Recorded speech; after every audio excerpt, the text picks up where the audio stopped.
June 28, 1943. 6 kilometers south of Belgrade, Soviet Union. The earth trembles. It's not thunder. It's not artillery. It's the concentrated weight of 3 Panzer divisions moving into assembly positions under the pale dust of a Russian summer. The ground shakes beneath the tracks of Tigers and Panthers, Panzer IVs, and assault guns, hundreds of them crawling like iron beetles across the steppe grassland. The air tastes of diesel exhaust and hot metal. Hauptmann Richard Eberhardt stands in the commander's cupola of his Panzer IV Ausf. G, one hand resting on the rim of the hatch, the other shielding his eyes from the late afternoon sun. He's 31 years old, lean and sunburned, with 3 years of Eastern Front combat etched into the lines around his eyes. The Iron Cross First Class on his dust-covered tunic was earned at Kharkov. The Knight's Cross he's recommended for but hasn't received was supposedly earned there too, though Eberhardt doesn't think much about decorations anymore. He thinks about fuel consumption, armor penetration tables, and the quality of his crew. Herr Hauptmann, his gunner, Unteroffizier Klaus Mittler, calls up from inside the turret. The fueling trucks are here. Good. Top off everything. I want every jerrycan filled. Behind Eberhardt's tank, the rest of his company, what's left of it, spreads across a shallow valley concealed from Soviet observation by a low ridgeline. 14 Panzer IVs. 2 weeks ago it was 17. The Eastern Front consumes tanks the way Russia consumes everything, slowly, methodically, without mercy. But that's about to change. Operation Citadel. The name itself carries the weight of German ambition. For months, the High Command has been massing forces for this offensive aim massive pincer attack designed to cut off and annihilate Soviet forces in the Kursk salient. The bulge in the Soviet line juts westward like an invitation, a weakness begging to be exploited. Model's 9th Army will strike from the north. Hother's 4th Panzer Army, including Eberhardt's division, will drive from the south. They'll meet somewhere in the middle, encircling perhaps 5 Soviet armies. 500,000 enemy soldiers trapped. Destroyed. The initiative reclaimed. It's supposed to be Germany's answer to Stalingrad. Eberhardt climbs down from his tank and walks toward the command vehicle where Major Steiner is spreading maps across the engine deck of a broken-down Stu G3. The assault gun sits at an angle, its right track blown off by a mine 3 days ago. Now it serves as furniture. Richard Steiner doesn't look up from his maps. He's older, 45, a veteran of the First War who never quite believed the second would happen. Your company's at 87% readiness. 85, sir. Wolf's tank has transmission trouble. Fix it or leave it. We move to attack positions in 36 hours. Eberhardt leans over the map. It's marked with red arrows. German attack axes driving north and northeast into the salient. The arrows look confident, bold, unstoppable. Blue circles mark Soviet defensive positions. Thin, scattered, incomplete. Intelligence estimates show the Soviets have perhaps 3 defensive lines. Maybe 4. Nothing that German armor can't punch through in a day or 2 of hard fighting. What's the latest intelligence on enemy armor concentrations? Eberhardt asks. Steiner taps the map north of Aboyan. 3rd SS Panzer Corps expects to encounter elements of the 1st Tank Army here. Maybe 300 tanks, mostly T-34s. Some KVs. The usual. He moves his finger east. Reserves spotted near Prokhorovka. Another 200 vehicles, probably. 500 enemy tanks. Against over 1,000 German panzers concentrated for the offensive, plus the Tigers and the new Panthers, the Panzer VS, that are supposed to restore German superiority over the T-34. The mathematics seem reasonable, even favorable. But something nags at Eberhardt. Something he can't quite articulate. Sir, the delay. I know. Steiner straightens, folding his arms. Everyone knows. Operation Citadel was supposed to launch in May, immediately after the spring mud dried. But Hitler kept postponing it. Waiting for more Panthers. Waiting for more Tigers. Waiting for Ferdinand tank destroyers. Every week of delay gave the Soviets another week to prepare. And the Russians, whatever else you can say about them, know how to dig. The Führer believes the new armor will prove decisive, Steiner says. It's not quite a statement of faith. More like a repetition of someone else's faith, passed down through the chain of command like a prayer growing weaker with each retelling. Eberhard nods but says nothing. He's seen tigers in action. They're magnificent machines when they work. 60 tons of steel and firepower, nearly invulnerable from the front. But they're also mechanical nightmares, prone to breakdown, too heavy for most bridges, and they consume fuel like a drunkard consumes vodka. The Panthers are worse. Brand new, rushed into production. Their engines catch fire if you look at them wrong. Half the Panther battalion attached to their division is already deadlined with mechanical failures, and they haven't even started fighting yet. Still, the plan is sound. Overwhelming force concentrated at key points. Classic German operational art. Maneuver warfare. Breakthrough and exploitation. It's worked before France, Poland, even the early days of Barbarossa. It can work again. It has to work. Because if it doesn't, if Germany can't achieve a decisive victory here, with everything they've assembled, then Eberhard doesn't finish the thought. That evening, he walks through the company's bivouac area as the sun sets red and enormous over the western horizon. The crews are checking their vehicles one last time, loading ammunition, writing letters home. Some play cards. A few sleep. Hans Kruger, his driver, sits on the front slope of their Panzer IV, cleaning his pistol with the methodical care of a man who has nothing else to do. Kruger, the transmission. Solid. Herr Hauptmann. She'll run. Radio check completed. JA. All frequencies clear. Eberhard sits down beside him. For a moment, neither man speaks. The steppe stretches endlessly in every direction, grass rippling in waves under the evening wind. Somewhere to the north, beyond the horizon, Soviet soldiers are waiting in positions they've had 2 months to prepare. Somewhere beyond them, Stalin sits in the Kremlin, reading intelligence reports that probably know more about Operation Citadel than some of the German soldiers who will execute it. The Lucy spy ring. Eberhard has heard whispers. High-level intelligence leaks reaching Moscow, giving the Soviets every detail of German planning. He doesn't know if it's true. Doesn't want to believe it's true. But the possibility sits in his stomach like a stone. Kruger, do you think we can win this? His driver looks at him, surprised. Officers don't usually ask enlisted men such questions. We're Germans, Herr Hauptmann. We always win. It's the right answer. The expected answer. The answer Kruger is supposed to give. But neither man sounds convinced. The next day brings final briefings. Eberhard and his fellow company commanders crowd into a tent where Colonel von Richter, the regimental commander, stands before a large-scale map of the Kursk salient. The colonel is tall, aristocratic, with dueling scars on his left cheek from his university days. He speaks with the absolute confidence of the Prussian officer class. Gentlemen, in approximately 24 hours, we will launch the greatest armored offensive in history. Our regiment will advance as part of the XLVI Panzer Corps, striking northeast toward Aboyan. Our immediate objective is to breach the Soviet defensive lines here. He taps the map and here.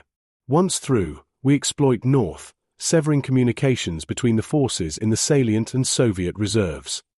More tapping. More arrows.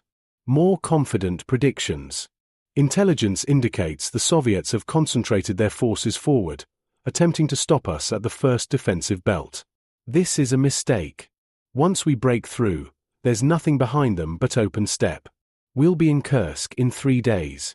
4 at most. Eberhard studies the map. The defensive belts are marked, but they look thin, almost negligible compared to the mass of German armor poised to strike. Maybe von Richter is right. Maybe Soviet intelligence doesn't matter if they've deployed their forces incorrectly. Maybe. Questions. No one speaks. What question could possibly matter at this point? The die is cast. 500,000 German soldiers and thousands of tanks are coiled like a spring. Tomorrow, July 5th, at 3:30 hours, the spring releases. That night, Eberhard doesn't sleep. He lies in his bedroll beneath his Panzer IV, listening to the sounds of an army preparing for battle. Metal on metal. Voices calling in the darkness. The rumble of engines being tested one last time. And beneath it all, that constant trembling of the earth, not from German machines, but from something deeper. Something vast. The Eastern Front is a living thing. It breathes. It consumes. It grows hungry. And tomorrow, Eberhard and his men will feed it. At 2 o'clock hours, the crews are roused. They eat cold rations, drink bitter coffee from thermoses, and climb into their machines. Eberhard settles into his commander's position, pulling on his headset. Around him, the turret crew moves with practiced efficiency. Mittler in the gunner's seat, checking the periscope and traverse. Bauer, the loader, arranging the first rounds within easy reach.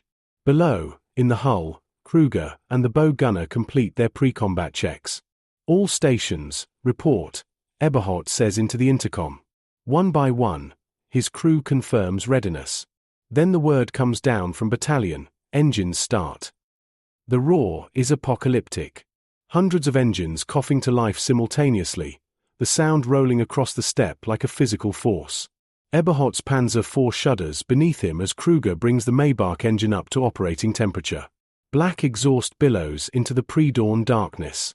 At 3:30 hours exactly, the German artillery opens fire. The horizon erupts in orange flame. Every gun in 4th Panzer Army, thousands of them, releases its fury simultaneously. The barrage is supposed to last 30 minutes, pulverizing Soviet forward positions, cutting communication lines, sowing chaos and death. The sound is beyond noise. It's a physical presence that pushes against Eberhard's chest even inside the tank. He watches through his periscope as the northern horizon becomes a continuous flickering line of fire. Somewhere beneath that fire, Soviet soldiers are dying. Or taking cover in bunkers Germany doesn't know exist. Or manning anti-tank guns positioned on reverse slopes German intelligence hasn't spotted. The barrage stops. The silence that follows feels somehow louder than the noise that preceded it. All tanks, the radio crackles. Advance. Advance. Advance. Kruger shifts into gear. The Panzer IV lurches forward. Operation Citadel has begun. The dawn light reveals a landscape transformed by violence. Eberhard's company advances in a wedge formation. 14 Panzer IVs spread across a frontage of 800 meters. Smoke from the artillery barrage still drifts across the steppe, reducing visibility to 100 meters. Through his periscope, Eberhard sees the dark shapes of other tanks moving forward. Tigers from the 503rd Heavy Tank Battalion lumbering ahead, Panthers struggling to keep pace, their crews already reporting overheating engines and transmission problems. The radio crackles with terse commands, position reports, mechanical failures. They've been advancing for 20 minutes. So far, no enemy contact. The first defensive line is supposed to be here. Right here. According to the maps, Soviet trenches and bunkers should be directly ahead. But Eberhard sees only churned earth and smoke. Maybe the artillery did its job. Maybe the Soviets pulled back. Maybe. Contact front. Someone screams over the radio. The entire steppe erupts. Anti-tank guns open fire from positions Eberhard didn't see, couldn't have seen. They're dug in on reverse slopes, camouflaged with such skill that they're invisible until the moment they fire. The first shot hits a Panzer IV 200 meters to Eberhard's left. The tank lurches to a stop, smoke pouring from its engine deck. The crew bails out, running. Gunner. Traverse right. Range 400. Mittler swings the turret. I don't see it, Herr Hauptmann. 1 o'clock. Low. There. Mittler fires. The 75mm gun recoils, filling the turret with smoke and the smell of cordite. Through his periscope, Eberhard sees the round impact 10 meters short of a perfectly concealed anti-tank position. The Soviet gun fires again. A Panzer III brewing up, its crew not as lucky this time. A just up 50. Fire. This time Mittler's shot is true.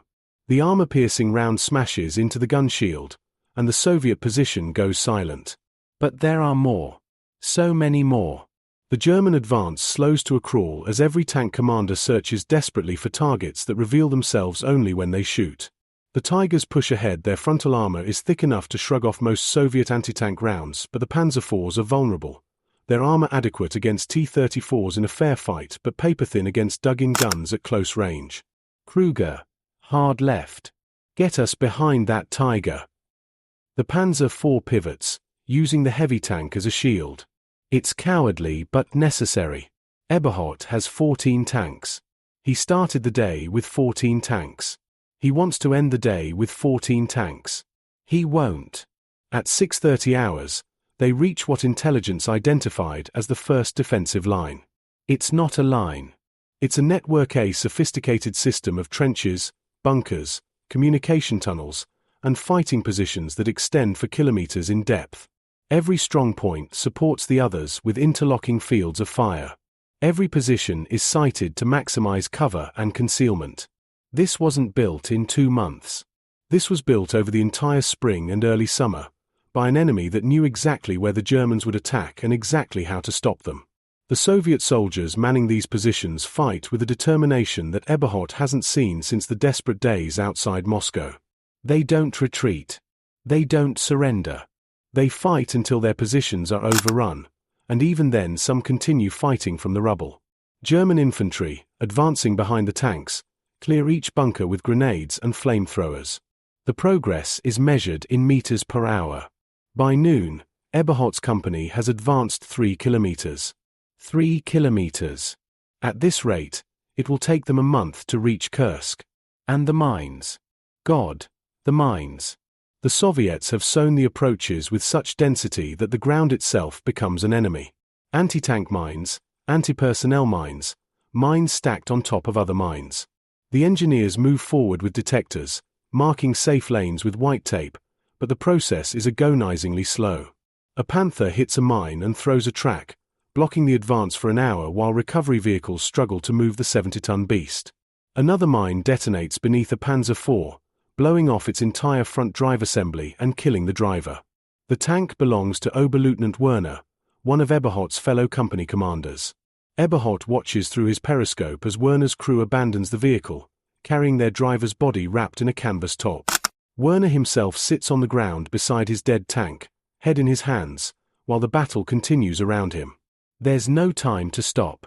No time to mourn. The advance continues. At 2 p.m. hours, they break through the first defensive belt and into what should be open ground. It isn't. The Soviets have prepared multiple defensive lines, not 3 or 4 as intelligence predicted, but 6. Perhaps 8. Each one requires the same grinding process: artillery preparation, infantry assault, engineer work, tank support. The sun climbs to its zenith and begins its descent, and still they're fighting for every meter of Russian soil. Eberhardt's radio crackles. All companies, this is Steiner. Regroup at checkpoint Adler. We're being redirected. The company pulls back 200 meters and forms a defensive perimeter while battalion headquarters sorts out the chaos. Eberhardt dismounts and walks among his tanks, checking damage, talking to crews. He's down to 12 tanks now. 1 lost to an anti-tank gun, 1 to mines. Obergefreiter Schmidt's tank has a round jammed in the breech, a malfunction that will take hours to fix. Feldwebel Roth's Panzer IV is leaking fuel from a punctured tank. How's ammunition? Eberhardt asks his loader, Bauer. 15 armor-piercing rounds remaining. 20 high explosive. Less than half. 1 day of combat and they've expended more than half their ammunition load. Major Steiner arrives in his command vehicle, a SDKFZ 251 half-track bristling with radio antennas. He looks older than he did yesterday. They all do. New orders, Steiner says without preamble. The attack is stalling across the entire front. 9th Army in the north has barely moved. Model's forces are taking massive casualties. Here in the south, we've advanced maybe 8 to 12 kilometers. Nowhere near projections. The defenses Eberhardt begins. I know. Intelligence was wrong. The Soviets knew we were coming. They've prepared the entire salient as one massive fortified zone. Steiner pulls out a cigarette, lights it with shaking hands. Tomorrow we attack toward Oboyan with everything we have. 4th Panzer Army is concentrating for a breakthrough. The SS divisions will lead. We follow in their wake. And the Panthers. 30% operational. The Tigers are performing well, but they're running low on fuel and ammunition. Logistics can't keep up. This is the reality no one speaks about. Modern warfare consumes supplies at a rate that defies imagination. Every tank needs fuel, ammunition, spare parts, food for the crew. Multiply that by 1,000 vehicles, and the supply columns stretch back for hundreds of kilometers. And every meter forward extends those supply lines while narrowing the front, making the columns more vulnerable to Soviet air attack and partisan raids. The German war machine is designed for swift advances and quick victories. It's not designed for this grinding attritional warfare where every kilometer costs blood and steel. That night, Eberhardt's crew performs maintenance by moonlight. They clean the main gun, check the tracks, replace a damaged road wheel. Kruger lies beneath the tank, hands black with grease, securing a loose oil line. Mittler and Bauer inventory their remaining ammunition, stacking shells by type. The loader is 19 years old, a farm boy from Bavaria who still writes his mother every week when mail is possible. Herr Hauptmann, Bauer sei Squeetly. Is it always like this? Like what? This hard. This slow. Eberhardt considers lying. Considers telling the boy that tomorrow will be easier, that once they break through these prepared defenses, it will be the old days again, sweeping advances, encirclements, victory. But he's too tired for lies. Sometimes. Depends on the enemy. And this enemy is ready for us. Around them, the sounds of an army licking its wounds. Wounded men crying for medics. Recovery vehicles towing damaged tanks. The distant crump of Soviet artillery harassing German positions. And beneath it all, something new. Something Eberhardt hasn't heard before on this front. The sound of German uncertainty. July 6th begins before dawn with another massive artillery barrage. This time, the German guns are answered by Soviet counter-battery fire. The Soviets have artillery 2 more than intelligence predicted. Much more. For the first time in the war, the Germans don't have fire superiority. For the first time, they're fighting an enemy that can match them gun for gun. The advance resumes at 6 o'clock hours. Eberhardt's company, now reduced to 11 operational tanks, moves forward as part of a massive armored thrust toward Oboyan. Ahead of them, the SS Division's Leibstandarte, Das Reich, Totenkopf surge forward with characteristic aggression.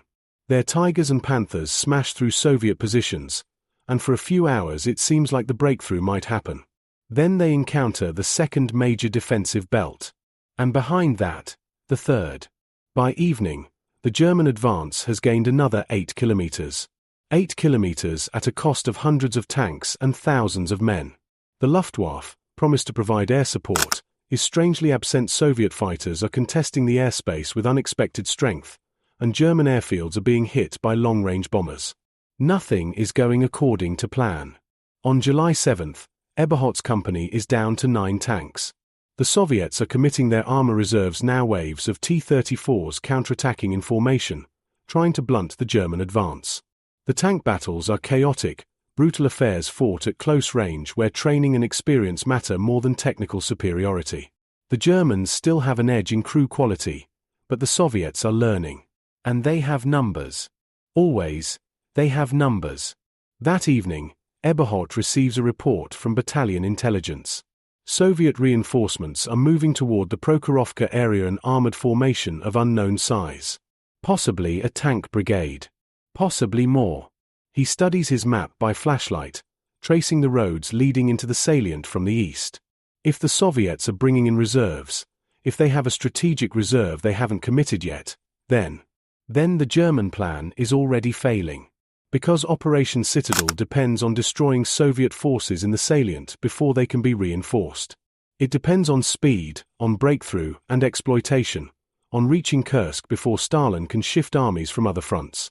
Every day of delay, every kilometer gained through grinding attrition instead of maneuver, brings more Soviet reinforcements into the battle. The mathematics are shifting. And mathematics don't lie. Eberhardt lies under his tank that night, too exhausted to erect his tent, and stares at the stars. Somewhere up there, beyond the atmosphere, beyond the smoke and fire and death, the universe continues its ancient patterns, indifferent to the struggles of men in metal boxes.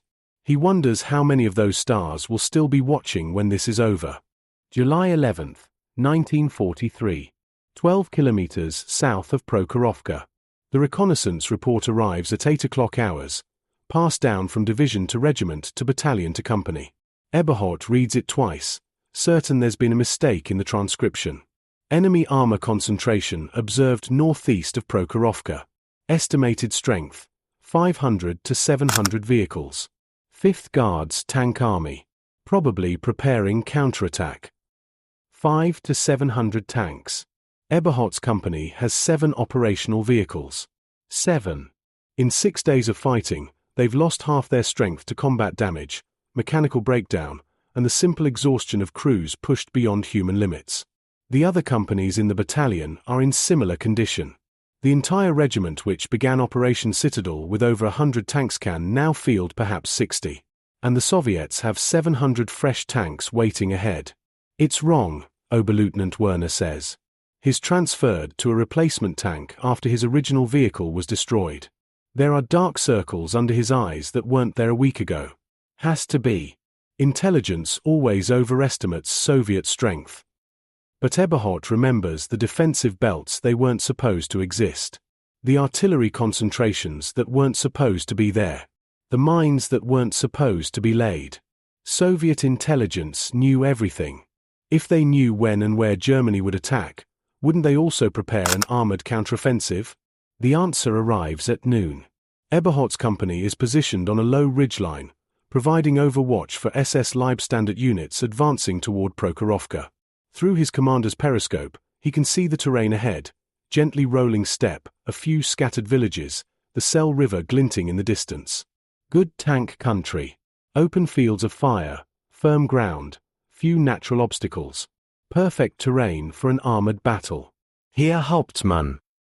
Mittler's voice through the intercom is tight. Movement. Northeast. Multiple contacts. Eberhardt rotates his periscope. At first, he sees nothing but the heat shimmer rising from the steppe. Then the shimmer resolves into shapes. Dark shapes.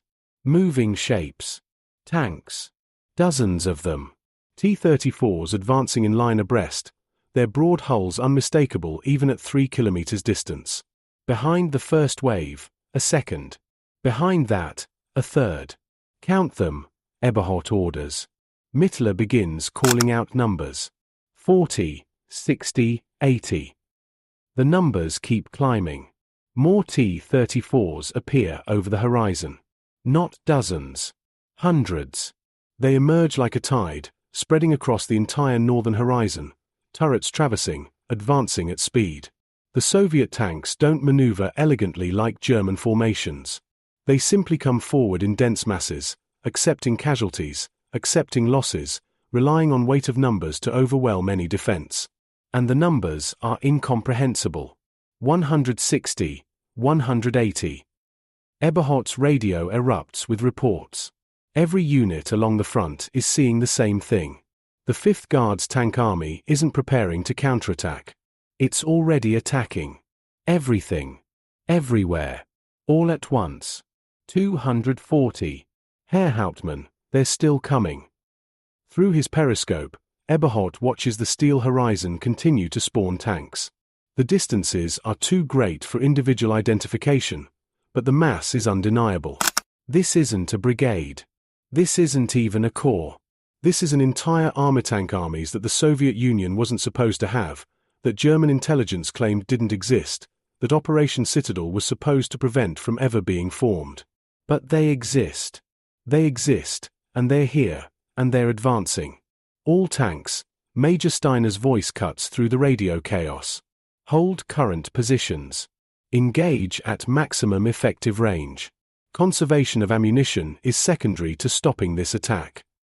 The mathematics of the situation are brutal and simple. Each German tank can perhaps destroy 3 or 4 Soviet tanks before being knocked out. Maybe 5 if the crew is exceptional and lucky. But when the enemy has 10 tanks for every one of yours, mathematics become executioners.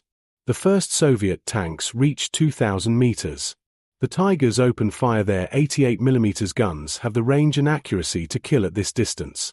Eberhard watches through his periscope as T-34s brew up, struck by rounds they never saw coming. But the Soviet tanks don't slow. They don't stop. The advance continues, rolling over their own dead, more tanks always appearing to fill the gaps. 1,500 meters. The Panthers and long-barreled Panzer IVs join the fight. Eberhard's gun is a short-barreled 75mm, effective at close range but nearly useless at this distance. He holds fire, waiting, watching the distance close. Herr Hauptmann. Kruger's voice from the driver's compartment. We should fall back. Hold position. Sir, there are too many dash. I said hold position. Eberhard knows what Kruger sees. What they all see. The wave of Soviet armor crashing toward them like the ocean against a seawall. Except seawalls are stone and German tanks are steel, and steel burns. 1,000 meters. The Soviet formation begins to take shape. They're not charging blindly. This is a coordinated assault tank brigades advancing in echelon, supporting each other, some units providing covering fire while others maneuver. The Soviets have learned combined arms tactics. They've learned from their defeats, adapted, evolved. They're no longer the disorganized rabble of 1941. Gunner, target, left side, T-34 at 900 meters. Identified. Fire. The Panzer IV rocks as the gun fires. Through the smoke, Eberhard sees his round strike the T-34's turret at an angle, bouncing off. The Soviet tank keeps coming. Reload. Same target. Bauer slams another round into the breach. Up. Fire. This time the round penetrates the T-34 side armor as the Soviet tank angles toward them. The enemy vehicle lurches to a stop, smoke pouring from its hatches. One down. How many left? 700 meters. The Soviet tanks are firing now, their 76mm guns pumping shells at German positions. Most rounds miss. Soviet optics are inferior. Their gunnery training rushed, but volume of fire creates its own effect. A Panzer IV 200 meters to Eberhard's right takes a hit to the turret. The commander's hatch flies open and a figure staggers out, uniform burning. 600 meters. The noise is overwhelming even inside the tank. German guns firing, Soviet guns firing, shells impacting, engines roaring, men screaming on the radio. Target. Center. 530 meters. Identified. Fire. Another T-34 dies. Another tank appears to replace it. The SS Leibstandard units below the ridgeline are fully engaged now. Eberhard can see Tigers and Panthers fighting at close range, surrounded by burning Soviet tanks. But for every T-34 destroyed, more advance. The Soviet tankers have learned to rush the German positions, accepting horrific losses to get inside the Tigers' minimum engagement range where their inferior guns can still kill. It's working. A Tiger below Eberhard's position is swarmed by 4 T-34s. The German tank manages to destroy 2 before a Soviet round penetrates its side armor. The Tiger brews up spectacularly, its ammunition cooking off in a secondary explosion that lifts the turret 3 meters into the air. Kruger, start engine. Be ready to displace. Jawohl. The Maybach coughs to life. Eberhard keeps his eye pressed to the periscope, still engaging targets, still killing Soviet tanks. His crew has found their rhythm. Identify, fire, reload, fire again. They've killed 6 T-34s. Maybe 7. It doesn't matter. Because beyond the Soviet tanks his crew is killing, beyond the immediate battle, Eberhard can see the full scope of the Soviet armored formation. His position on the ridgeline gives him a vantage point most German commanders don't have. He can see the depth of the Soviet attack. The reserves moving up. The second echelon. The third. And he can see, with terrible clarity, that this battle is only a fraction of Soviet strength. The reconnaissance report said 500 to 700 tanks. The reconnaissance report was wrong. There aren't 700 Soviet tanks attacking toward Prokhorovka. There are more than 1,000. Perhaps 1,300. Perhaps more. It's impossible to count them all. They spread across the entire horizon, from the Sel River in the north to Prokhorovka in the south, a steel tide advancing under a pall of smoke and dust. T-34s predominantly, but also T-70 light tanks, KV-1 heavy tanks, British Lend-Lease Valentines and Matildas, captured German vehicles pressed into Soviet service. Every tank the Soviet Union could scrape together, thrown into this one desperate counteroffensive. And Eberhardt understands. He understands with a clarity that cuts through the noise and chaos like a knife through flesh. This isn't just a battle for Prokhorovka. This isn't just a counterattack to stop Operation Citadel. This is the announcement of a new reality. The Soviet Union has more tanks than Germany. More men. More guns. More of everything. They've learned to use them effectively. And they're willing to accept casualties that would break any Western nation. Operation Citadel isn't failing because of bad tactics or unlucky timing. It's failing because the strategic calculation that justified it, that Germany could defeat Soviet forces piecemeal before they could mass overwhelming strength, was wrong from the beginning. The Eastern Front isn't a battle Germany can win anymore. It's a battle Germany is losing. Sir! Mittler shouts.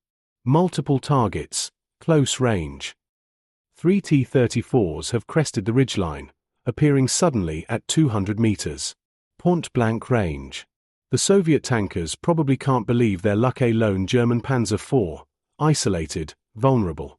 Driver, reverse. Gunner, target left. Kruger throws the transmission into reverse. The Panzer IV lurches backward, tracks churning dirt. Mittler fires, misses. The nearest T-34 fires back. The Soviet round screams past Eberhardt's head close enough that he feels the displacement of air, close enough that fragments of metal tear into the side of his face. Fire! Fire! Fire! Mittler's second shot catches the T-34 in the turret ring. The Soviet tank stops, turret jammed, crew bailing out. But the other two T-34s are still advancing, still firing. A German Panther appears from nowhere, its long 75mm gun barking. One Soviet tank explodes. The second tries to flee, presenting its thin rear armor. Eberhardt's gunner doesn't miss this time. All companies fall back to secondary positions. Steiner's voice on the radio. Fighting withdrawal. Maintain formation. The German line is breaking. Not collapsing, the retreat is controlled. Professional but breaking nonetheless. Units displace by section, covering each other, leaving the ridgeline to Soviet armor.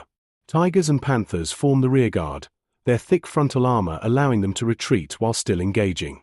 The lighter Panzer IVs and IIIs pull back faster, seeking cover, trying to survive. Eberhardt's company now down to 5 operational tanks withdraws 3 kilometers before establishing a new defensive line along a tree line south of Prokhorovka. From here, they can see the full scope of the Soviet offensive. The steppe is alive with burning vehicles, German and Soviet. Smoke columns rise into the afternoon sky like funeral pyres. The sound of battle is continuous, unending, a roar that will echo in Eberhardt's ears for the rest of his life.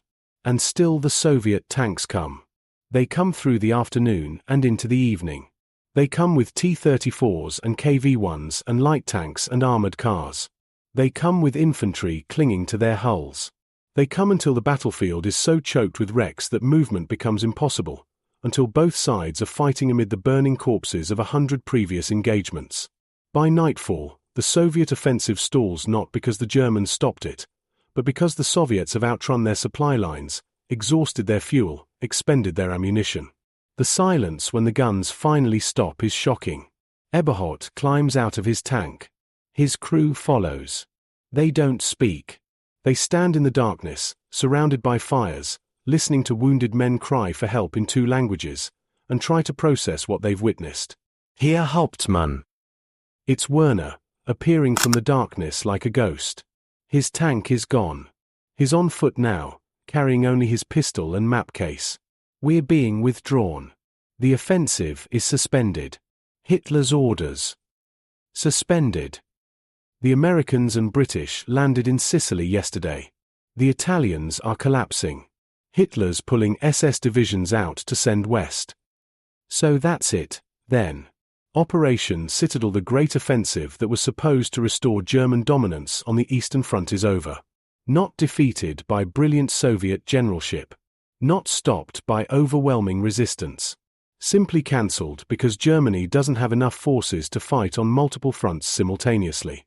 Eberhard looks north, toward where 1,300 Soviet tanks advanced today. How many survived? He doesn't know. Enough. The Soviets always have enough. We're finished here, Werner says quietly. He doesn't mean the offensive. He means the war. July 13, 1943. 18 kilometers south of Aboyan. The withdrawal continues through the night and into the morning. Not a rout German discipline holds even in defeat, but a retreat nonetheless. The same ground Eberhard's company fought across for 8 days, purchasing each kilometer with blood and steel, is abandoned in hours. The Soviets don't pursue aggressively. They don't need to. They've achieved their objective. They've stopped Germany. Eberhard's company, reduced to 4 operational tanks, moves in column formation along a dirt road churned to mud by thousands of vehicles. His Panzer IV wheezes and clatters, transmission grinding, engine temperature running hot. Kruger nurses it along with the care of a man coaxing 1 more kilometer from a dying horse. Around them, the remnants of 4th Panzer Army flow south, Tigers with broken tracks being towed by recovery vehicles, Panthers abandoned by the roadside with burnt-out engines, trucks overloaded with wounded, infantry trudging in silence. This is what defeat looks like in modern war. Not the dramatic collapse of armies, not the surrender of entire fronts. Just exhaustion. Attrition. The slow bleeding of strength until nothing remains but the hollow shell of what once seemed invincible. They pass a knocked-out Tiger sitting in a field, its massive gun barrel drooping toward the earth like a dying beast. The tank is intact, no penetrations, no fire damage. It simply stopped working, ran out of fuel, or broke its transmission, or suffered one of 100 mechanical failures that turn a 60-ton war machine into 60 tons of useless metal. 3 crewmen sit beside it, waiting for recovery that may never come. How many? Mittler asks through the intercom. How many what? How many did we kill? Total. All 8 days. Eberhard has kept a rough count. His crew destroyed approximately 32 Soviet tanks. Maybe 34. The company as a whole claimed perhaps 200 kills. Impressive numbers. Except the Soviets had 1,300 tanks at Prokhorovka alone, and probably 3,000 across the entire salient. German kill ratios don't matter when the enemy has infinite replacements. Enough, Eberhard says. We killed enough. It's not true, and they both know it. At 2 p.m. hours, they reach the assembly area where the company will reorganize. It's a forest clearing 15 kilometers behind the front lines, already crowded with damaged vehicles and exhausted crews. Eberhard dismounts, his legs nearly buckling after 8 days of living in a tank's cramped commander's position. His uniform is black with grease and smoke. His face, where fragments struck him during the fighting near Prokhorovka, is covered with dried blood. He's lost 7 kilos. His hands shake constantly. Major Steiner stands beside his command half-track, studying a map with battalion staff officers. The major looks like he's aged 10 years. When he sees Eberhard, he waves him over. 4 tanks operational. Yes, sir. Schmidt's transmission finally failed. He's awaiting recovery. So 3, then. Eberhard nods. 3 tanks from a company that began Operation Citadel with 14. And his company performed better than most. Some units in the division have been completely destroyed, their personnel absorbed into other formations or sent to the rear for reconstitution. Steiner traces a line on his map. We're establishing a defensive line here, along the Donets. The entire salient is being evacuated. By tomorrow, we'll be back where we started in March. Before Kharkov. Before the German spring offensive that recaptured the city. Before the brief moment when it seemed Germany might still dictate events on the Eastern Front. All that ground, recaptured at such cost, abandoned in a week. What are our orders? Hold. Defend.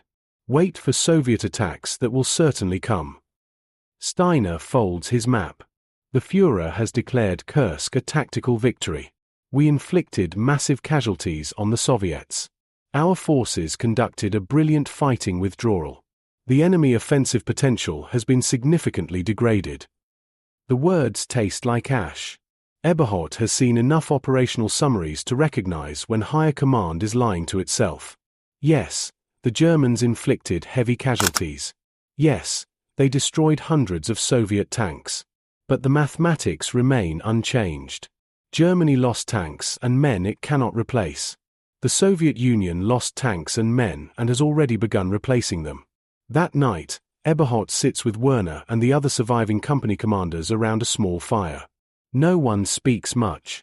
They smoke cigarettes and drink ersatz coffee and listen to the distant rumble of Soviet artillery, probing the new German lines, beginning the process of grinding down the defenders. I saw the intelligence report, Werner says finally. Final casualty estimates for Citadel. We lost over 100,000 men. Nearly 1,500 tanks. 300 aircraft. And the Soviets? More. Much more. But they're still attacking. That's the essential truth of the Eastern Front. The side that matters isn't the one that suffers the most casualties. It's the one that can sustain the casualties and keep fighting. In 1941, Germany won brilliant victories and kept advancing. In 1942, they fought to a bloody standstill at Stalingrad. Now, in 1943, they launch their strongest offensive and get thrown back. The trajectory is clear. How long? Someone asks. Oberleutnant Richter, a platoon leader who used to believe in final victory. How long can we hold? No one answers. Because everyone knows the answer, even if no one will say it aloud. Germany cannot win this war. The realization settles over Eberhardt like a physical weight. It's not despair, he's too tired for despair. It's simply knowledge. Cold, clear, undeniable. The war will continue for months, perhaps years. There will be more battles, more retreats, more last stands. Germany will fight with the courage and skill that have defined the Wehrmacht from the beginning. But courage and skill cannot overcome arithmetic. The Soviet Union has more people, more resources, more tanks, more guns, more of everything. They've learned to use those resources effectively. And they're fighting for their survival on their own territory while Germany tries to sustain a 1,000-kilometer front with a shrinking army and a collapsing industrial base. The question isn't whether Germany will lose. The question is how much destruction will occur before they do. July 15th. Eberhardt's company receives 3 replacement tanks, not new vehicles, but repaired wrecks pulled from the battlefield, patched up with spare parts, thrust back into service. He's also received 12 replacement crewmen, most of them teenagers fresh from training schools, wide-eyed and terrified. He divides them among the surviving veterans, hoping experience can keep them alive long enough to become experienced themselves. The defensive line along the Donets River is strong, but static. No more sweeping maneuvers. No more encirclements. Just positions and mines and barbed wire and the grinding attritional warfare that Germany cannot win. The Soviets probe the line daily, testing for weaknesses, sacrificing reconnaissance elements to map German positions. They are methodical now. Patient. They know time is on their side. At night, Eberhardt writes letters home. Not to his family, he stopped writing them months ago, unable to reconcile what he must say with what they want to hear. Instead, he writes to other soldiers, men he served with who were transferred to other fronts or sent home wounded. He writes about the weather, about maintenance issues, about anything except the truth. Because the truth is unwritable. The truth would be censored by the field post. The truth is that Germany is dying. August brings Soviet offensives across multiple sectors. The Red Army isn't trying to destroy German forces in one decisive battle. They're attacking everywhere simultaneously, forcing Germany to defend everywhere, stretching resources until something breaks. Kharkov falls again, this time for good. Smolensk comes under attack. The Mayas River line collapses. Each loss is explained as a tactical withdrawal. Each retreat is described as shortening the lines. But the direction is always the same. Backward. Eberhardt's company fights a dozen small actions that blur together into a continuous experience of combat. Repelling Soviet probes. counterattacking to restore the line when it's broken, covering retreats when higher command decides another position is untenable. His 3 operational tanks become 4, then 2, then 5, then 3 again. Crews rotate through his company as casualties mount and replacements arrive. He's stopped learning their names. It's easier that way. In September, he's wounded. A Soviet mortar barrage catches his tank in the open, and fragments tear through his left arm and shoulder. He spends 3 weeks in a field hospital, receives the wound badge, and returns to his unit before the wounds are fully healed. There's no one to replace him. Experienced tank commanders are worth more than gold. By October, the company has been rebuilt to 8 tanks. None are the vehicles they started with. Those are all destroyed or abandoned. These are replacement machines cobbled together from spare parts and battlefield salvage, crewed by replacement soldiers who look at Eberhard 20 months on the Eastern Front, 3 wound badges. Knight's Cross finally awarded in August like he's something between a hero and a ghost. He's neither. He's simply a survivor. And survivors know things heroes don't. November 6, 1943. 4 months after Kursk. Eberhard sits in his tank commander's position, watching the Ukrainian steppe fade into winter. His company is in reserve, pulled back from the front lines for rest and refit. Around him, crews perform maintenance, clean weapons, sleep. The routine of soldiers who have accepted that the war will continue long after they are dead. Werner approaches, carrying 2 cups of hot ersatz coffee. He's been promoted to company commander after his predecessor was killed in September. They sit together on the engine deck of Eberhard's Panzer IV, not speaking, just existing in each other's presence. The camaraderie of men who've seen too much. Do you remember what von Richter said? Werner asks finally. Before Citadel. We'll be in Kursk in 3 days. I remember. We weren't even close. Never even close. Eberhard sips his coffee. It tastes like burnt grain and regret. No. We weren't. When did you know that it was over? The question hangs in the cold air. Eberhard thinks back to that moment on the ridgeline south of Prokhorovka. The horizon filled with Soviet tanks. 1,300 of them, maybe more. The understanding that crystallized in his mind like ice forming on a winter pond. I saw 1,300 tanks, he says quietly. And I knew we couldn't kill them all. Not with what we had. Not with what we could ever have. He pauses. That's when I knew. Not that we'd lost Kursk. That we'd lost everything. Werner nods slowly. So why do we keep fighting? It's the question every German soldier asks himself. Why continue when defeat is certain? Why endure when hope is gone?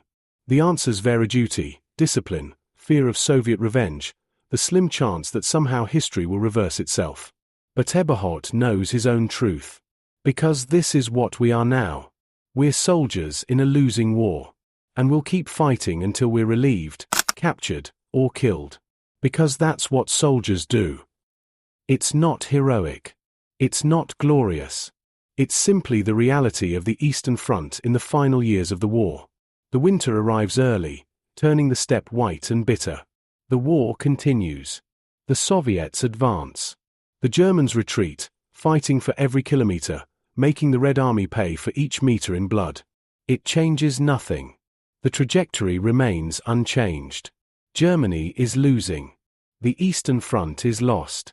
And Richard Eberhard, Hauptmann, commander of the 7th Company, 3rd Battalion, 11th Panzer Regiment, survivor of Kursk, knows this with absolute certainty.